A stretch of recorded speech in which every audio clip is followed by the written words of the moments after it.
მეგობრებო, ვიდეოების ყურებისას დიდი თხოვნა მაქვს, როცა რეკლამა ჩაერთვება ხოლმე, გთხოვთ არ გამოტოვოთ. საკმარისია დაახლოებით 40 წამი, 40-60 წამი, რომ უყუროთ, გდებავთ, არ უყუროთ, უბრალოდ არ დააჭიროთ, ანუ არ დააკლიკოთ გამოტოვებას, არ დააჭიროთ და ესე იგი ამით ძალიან დამეხმარებით, რადგან არხს მცირედი შემოსავალი ემატება ამით და ესე იგი წინასწარ უღრმესი მადლობა თქვენი მხარდაჭერისთვის და ღმერთმა შეგიწიროთ, დაგლოცოთ და გაგახაროთ. დიდი მადლობა. სახელითა მამისათა და ძისათა და სულისა წმინდისათა. გილოცავთ მეგობრებო ყველას თქვენ და სრულიად საქართველოს წმინდა სპირიდონ ტრიუმფუნტელის ხსენების დღეს. გფარავდეთ მისი მადლი. ამინ. მეგობრებო, წმინდა სპირიდონ ტრიუმფუნტელი კუნძულ კვიპროსზე დაიბადა მესამე საუკუნის დასასრულს. მისი ცხოვრების შესახებ ცნობები მცირედაა შემონახული. ცნობილია, რომ ის წყემსი იყო, ყავდა ცოლ-შვილი, მთელ თავის სახსრებს შეჭირებულ ახლობლებსა და მწირებს ახმარებდა, რისთვისაც უფალმა სასწაულთ მოქმედების ნიჭი მიმადლა. ნეტარი უკურნებელ ავადმყოფებს კურნავდა და ეშმაკებს განასხმიდა. მეუღლის გარდაცვალების შემდეგ იმპერატორ კონსტანტინე დიდის, ეს არის ესე იგი 327 წელი, ზეობისას სპირიდონს კვიპროსის ქალაქ ტრიმიფუნტის ეპისკოპოსად დაასხეს ხელი. უფლის რჩეულს ამის შემდეგაც არ შეუძლია ცხოვრების წესი. საეკლესიო ისტორიკოსების მოწმობით წმინდა სპირიდონი 325 წელს პირველი მსოფლიოს კრების მუშაობაში მონაწილეობდა. კრებაზე მღვდელმთავარი სიტყვიერ პაექრობაში ჩაერთო ბერძენ ფილოსოფოსთან, რომელიც არიოზის ერეს იცავდა. უფლის რჩეულის უბრალო სიტყვამ ყველას დაანახა კაცობრივი ამაოდბრძენობის, ესე იგი უძლურება, ხო, და ღვთაებრივი სიბრძნის წინაშე. მისმინე ფილოსოფოსო, რას გეტყვი? ჩვენ გვწამს, რომ ყოვლად ძლიერმა უფალმა თავისი სიტყვით არაფრისგან შექმნა ზეცა, ქვეყანა, ადამიანი და მთელი ხილული და უხილავი სამყარო. ეს სიტყვა არის ძე ღვთისა, რომელიც ჩვენი ცოდვებისათვის გარდა მოხდა ზეცით, ქალწულისაგან იშვა, კაცთა შორის იქცეოდა, ივნო დაეფლა და შემდეგ აღსდგა, თავისი ვნებით გამოისყიდა რა? პირველქმნილი ცოდვა და თანა აღადგინა ადამიანთა მთელი მოდგმა. წამს რომ იგი თანაარსი და თანასწორია მამისა. მღვდელმთავართან საუბრის შემდეგ მეგობრებო, მართლმადიდებლობის მტერი მისი მოშურნე დამცველი გახდა.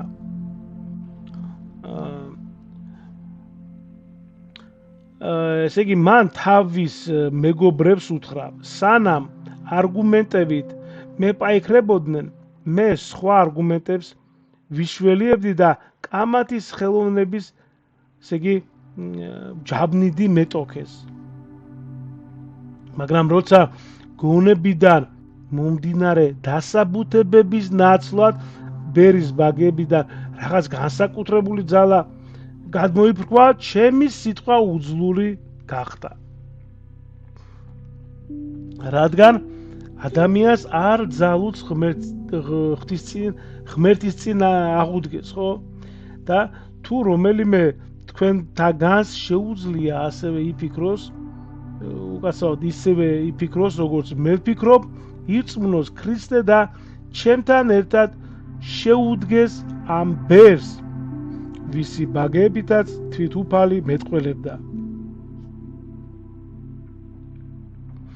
მეგობრებო, მღვდელმთავარის სიყვარული ზრუნავდა თავის სამწყსოზე, მისი ლოცვებით გვალვას გამაცხოველებელი, ესე იგი წვიმა ცლილდა გადაუღებელი წვიმების შედეგაც კი წაიწმინდებოდა, სნეულები იკურნებოდნენ, ეშმაკები განიდევნებოდნენ. ერთხელ წმინდანთან მივიდა ქალი, მკლავებზე დასვენებული მკვდარი ჩვილი და შემწეობა ითხოვა. ნეტარმა სპირიდონმა ილოცა და ყრმა სიცოცხლე დაუბრუნა. დედამ სიხარულით ელდას ვეღარ გაუძლო და უსულოდ დაეცა. მაგრამ უფლის რჩეულის ლოცვით ისიც გაცოცხლდა. ერთხელ წმინდა სპირიდონის ერთი მეგობარი უსამართლოდ განსაჯეს და სასიკვდილო განაჩენი გამოუტანეს. ნეტარი მღვდელმთავარი ქალაქში წავიდა მის გადასარჩენად.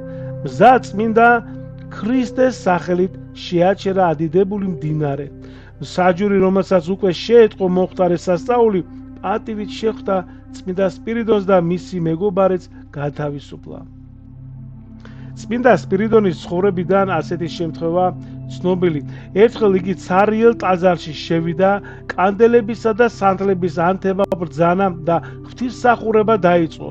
როცა წარმოთქვა მშვიდობა ყოველთა, მას და დიაკონს ზევიდან დიდი და ხმა შეწყობილი გუნდის არამქვეყნიურად ტკბილი ხმა შემოესმა და სულიცა შენი სათანა.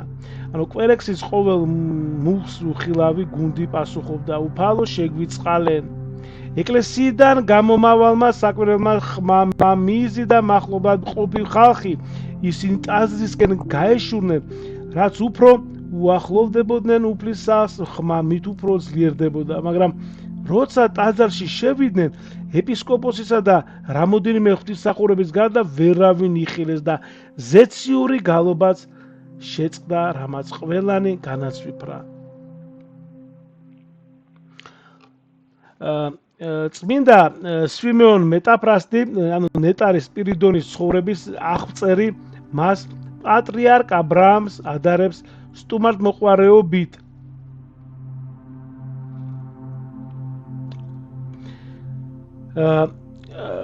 ნახეთ, სოზომენე კი თავის საეკლესიო ისტორიაში ასეთ საკვლევ ამბავს მოგვითხრობს წმინდა მღვდელმთავრის ცხოვრებიდან. დიდმარხვა ახალი დაწყებული იყო, როცა სპირიდონ ტრინიფუნტელის სახლს მწირი მიადგა. მგზავრი ძალიან თაქანცული ჩანდა, მაგრამ მეუფემ ასულს მიმართა. სტუმარს ფეხები დაბანა და ტრაპეზიც გაუმზადა. ქალიშვილმა უპასუხა, სახლში არც პური გვაქვს და არც ქვილიო. მაშინ წმინდა სპირიდონმა სტუმარს ბუდიში მოუხადა და ასულს უბრძანა. გადანახული დამარილებული ღორის ხორცი შეეწვა. ღორის ხორცი, ხო? მეუფემ წირს მაგიდასთან მოუხმა და ჭამას შეუდგა. ამ უკანასკნელმა განაცხადა, ქრისტიანი ვარო და შეთავაზებულ კერძზე ვარი განაცხადა. მას პინძელმა კი უპასუხა, მით უფრო არ უნდა უარობდე, რადგან უფალმა ბრძანა ყოველივე წმინდა არს წმინდათათვის. ეს აი ტიტე 1:15.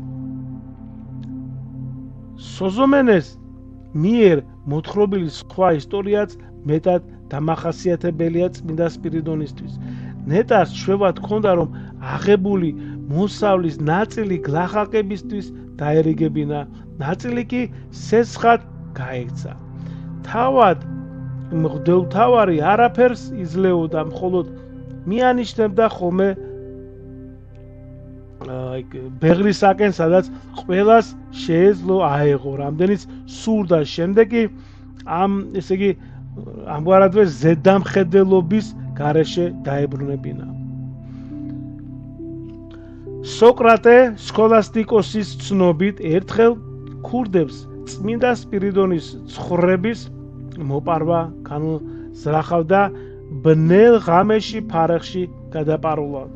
მაგრამ უჩინარ ძალას ისინი უკვე ესე იგი შეუბოჭავს და დილით მეუფე ფარასთან მისული ავაზაკები გაუთავისუფლებია და დაუწმუნებია დაეგდოთ უსჯულო ცხოვრება და საზრდელი პატიოსანი შრომით მოეპოვებინათ. ბოლოს კი ორივესთვის თითო ცხვარი უჩუქნია. მეგობრებო, წმინდა სპირიდონის მთელი ცხოვრება საკვირველი უბრალოებითა და უფლის ძალით აღსრულებული სასწაულებით იყო გამწყნებული. ნეტარმა სპირიდონმა სიმართლითა და სიწმინდით გაატარა მიწიერი ცხოვრება და